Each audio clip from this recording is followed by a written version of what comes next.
brothers and sisters, remember as well that this whole life, according to our religion, is a life of tests and trials.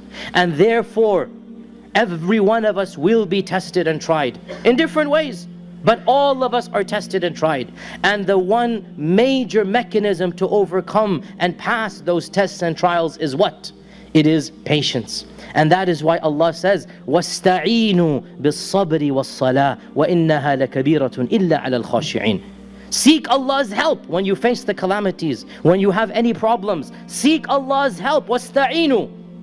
Life is difficult. You need help. What help are you going to get? Allah mentions two things. وَاسْتَعِينُوا بِالصَّبْرِ وَالصَّلَاةِ. Seek help through sabr, patience, and through salah, prayer.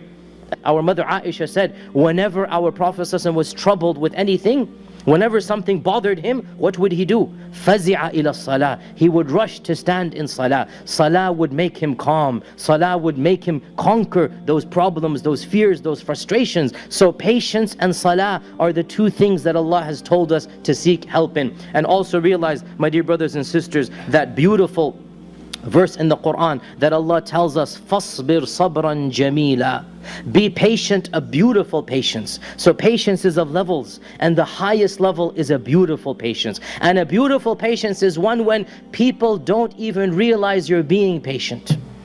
Nobody knows other than Allah that you're being patient. That is the perfection of patience. Nobody can see you're frustrated. Nobody can see you're agitated. Nobody can see that you're feeling anger. You have mastered it so much that only Allah knows. And that is the perfection which Allah says, فَاصْبِرْ صَبْرًا جَمِيلًا. Perfect your patience until it is a perfect and beautiful patience. And the final hadith that I'll remind myself and all of you is that how does one achieve patience, my dear brothers and sisters? Well, there's no easy mechanism. Fasting is one of them to perfect our fast. But the main mechanism of achieving patience is to want patience from Allah subhanahu wa ta'ala. To be eager to be patient. To be greedy to be blessed with patience. And this we learn from the beautiful hadith of Sahih Bukhari. And it's such a simple, such a profound hadith. It's a hadith that I want us to memorize so that we are prepared for when a calamity strikes us.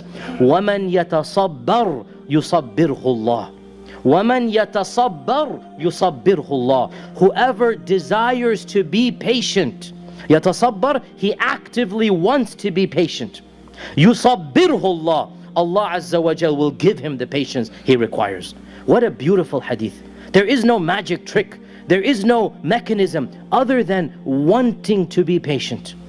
وَمَنْ يَتَصَبَّرْ.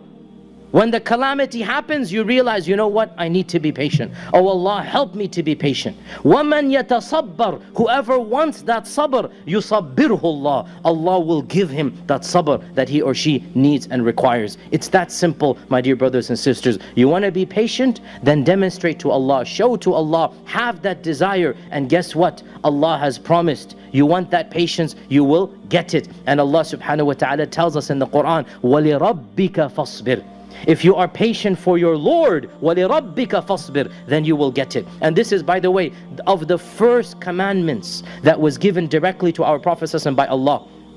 Of the first commandments, Surah Al-Muddathir, the first commandments that came down. Ya ayyuhal muddathir, of the first commandments, Allah tells our Prophet ﷺ, وَلِرَبِّكَ فَاصْبِرْ. Directly to him, singular. Allah is speaking directly to him.